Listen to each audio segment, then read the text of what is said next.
இன்னைக்கு நானும் பாட்டியும் சேர்ந்து நீங்க ஆசைப்பட்ட ஒரு விஷயத்த நடத்தி வைக்க போறோம்.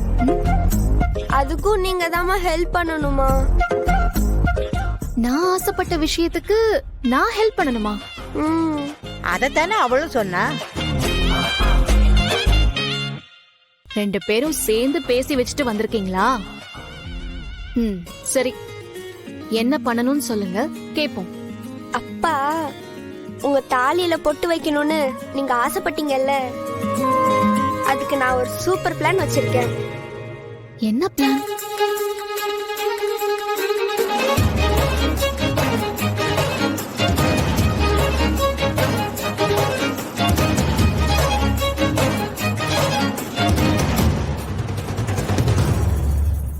தமிழ், இது தேவையில்லாத ரிஸ்க்.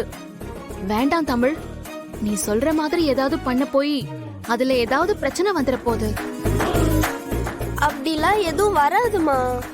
நீங்க ஓகே சொன்னா மட்டும் போதும். மத்ததெல்லாம் நானும் பாட்டியும் பாத்துக்கிறோம். ப்ளீஸ்மா. என்ன பாரதி யோசிக்கிற? அதான் தமிழ் சொல்றால, சரின்னு சொல்லுமா, மத்ததெல்லாம் பாத்துக்கலாம். பாட்டி, அவதான் சின்ன பொண்ணு, ஏதோ நான் நினைச்சதெல்லாம் நடக்கணும்னு அவ வயசுக்கு யோசிக்கிறா. நீங்களும் அவ கூட சேர்ந்துக்கிட்டு எதுக்கு பாட்டி இதெல்லாம்? பாரதி பாரு, நீ சொன்னதை கேட்டதும் தமிழ் முகம் அப்படி வாடி போயிடுச்சு. இங்க பாரு பாரதி, எப்போ நீ சொல்ற விஷயத்த நாங்க கேட்கணும்னு எதிர்பார்க்காத. இந்த ஒரு தடவை நாங்க சொல்றத நீ கேளு. சில விஷயம் நம்ம நினைச்ச மாதிரி நடக்கணும்னா ரிஸ்க் எடுத்துதான் ஆகணும். என்ன பாட்டி இப்படி சொல்றீங்க?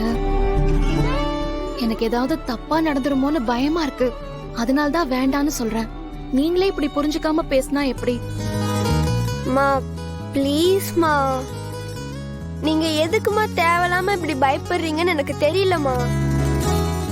சரின்னு மட்டும் சொல்லுங்கம்மா, மத்ததெல்லாம் கண்டிப்பா சரியா நடக்குமா.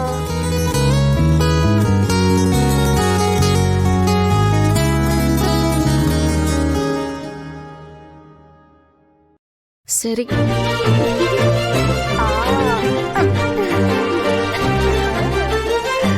ஆனா இதனால யாருக்கும் எந்த சங்கடமும் வந்துடக்கூடாது. சரிம்மா. தமிழை நம்பினோர் கைவிடப்படார்.